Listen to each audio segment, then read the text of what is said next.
Today, once again, the United States is the most respected country on earth. And part of that, I think, is because of the work that we did to re-engage the world and say that we want to work with you as partners with mutual interest and mutual respect. President Obama saying he has made America the most respected country on earth again. But some here saying there are plenty of costly examples around the world showing why that's not true. So who's right? Hi, everybody. I'm David Aslan. Welcome to Forbes on Fox. Let's go in focus with Steve Forbes, Rich Karlgaard, Elizabeth McDonald, Sabrina Schaefer, John Tamny, and Bruce Jackson. Steve, the president says we're respected again. And you say? Well, Michael Jackson had Neverland. Barack Obama has Fantasyland. Among our allies, there's huge worry and no respect for his leadership. The Russians, the Chinese, the Iranians all believe now the U.S. is a declining power, which is why the Chinese flagrantly now are hacking the U.S. government files the way they came out last week. And in terms of the American voters, Barack Obama now polls under George W. Bush. So there's not respect. There's like for the United States, but not respect in terms of global power. And Bruce, we were trying to figure out what metric the president is using to make that claim that we're more respected. There was a Gallup poll that we think is the poll to which the president was referring that does show the U.S. Approval rating going up a little bit. But the same poll also shows the U.S. approval rating going down from 2009 to 2014. So it's a little confusing here.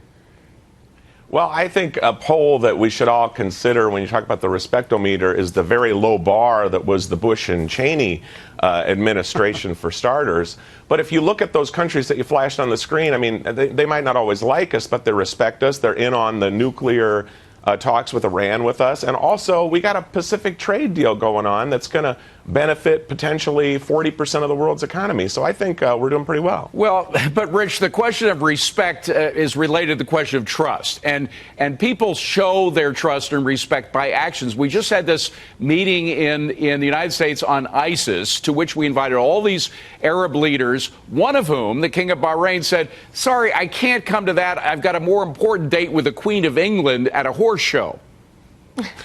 Yeah, look, people do respect the United States around the world, but it has nothing to do with this administration. I mean, you could make the argument that, you know, the U.S. is very popular because money is flowing in, our stock market is high, our real estate is getting buoyed by foreign investment. That has nothing to do with the President of the United States who's taking credit for this. Well, and he's also, EMAC, taking credit for a robust economy. A lot of Americans wouldn't agree with that, but here's what he said about that. When I came into office, the U.S. and the world was going through a terrible economic crisis.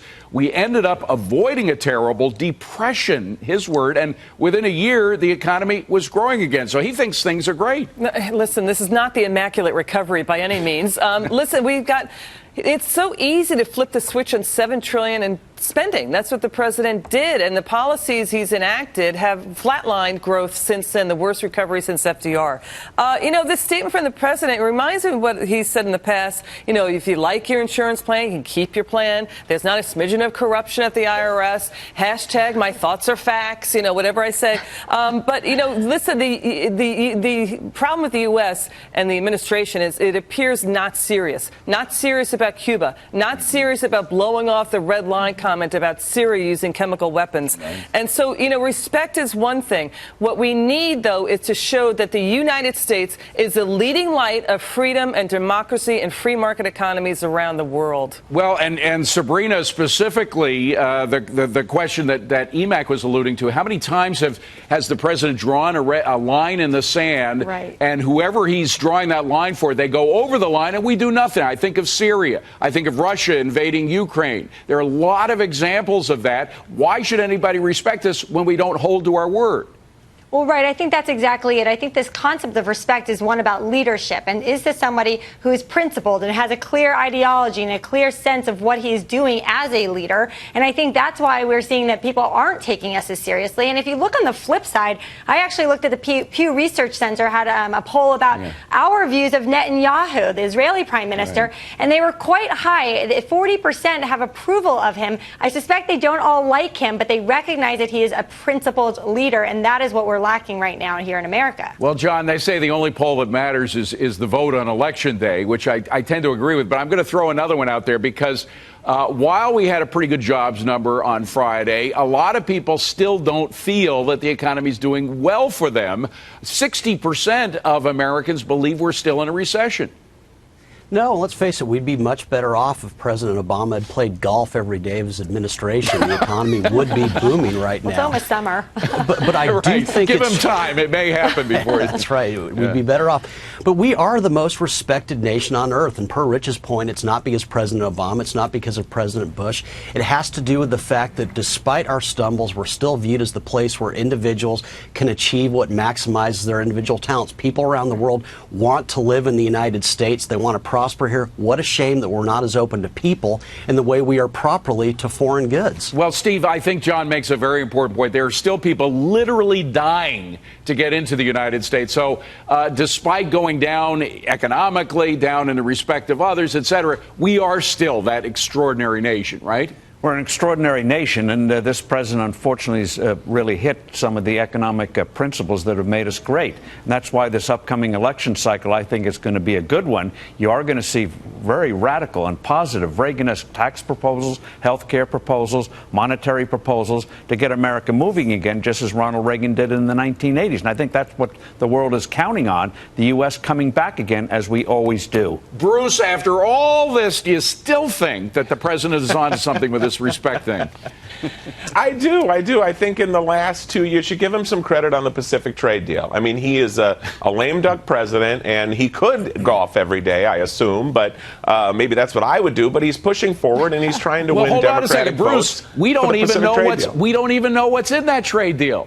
Half of it is still Well, secret. And in fact, we just found out that part of it had to do with global warming. I'm not sure exactly how, because we don't know what's in it.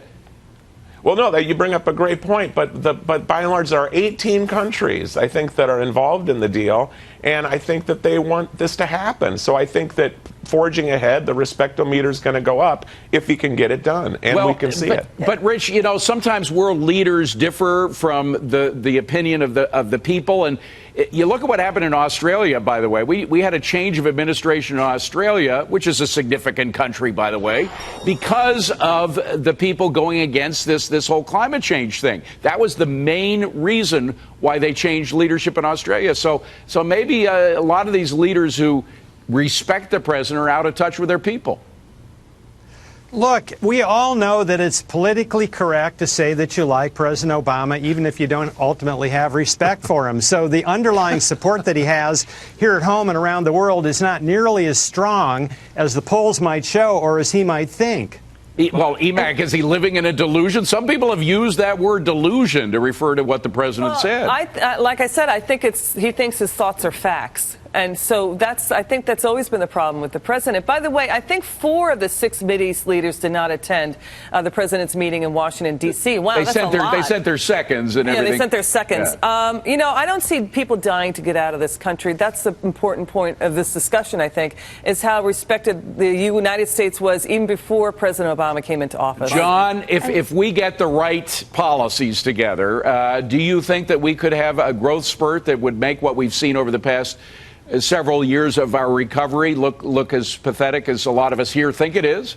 Oh, of course it would, and it involves the government doing nothing. There's this myth out there promoted by Republicans and Democrats that recessions are bad. Recessions are healthy. They're the process whereby we cleanse ourselves of really bad habits. Leave the economy alone. Get the policies that Steve talks about a lot in terms of low taxes and good money. You would have a staggering economic boom. I would just add, part of that is being a magnet for the world's talent. That's what made us rich in the first place. Let's open it up.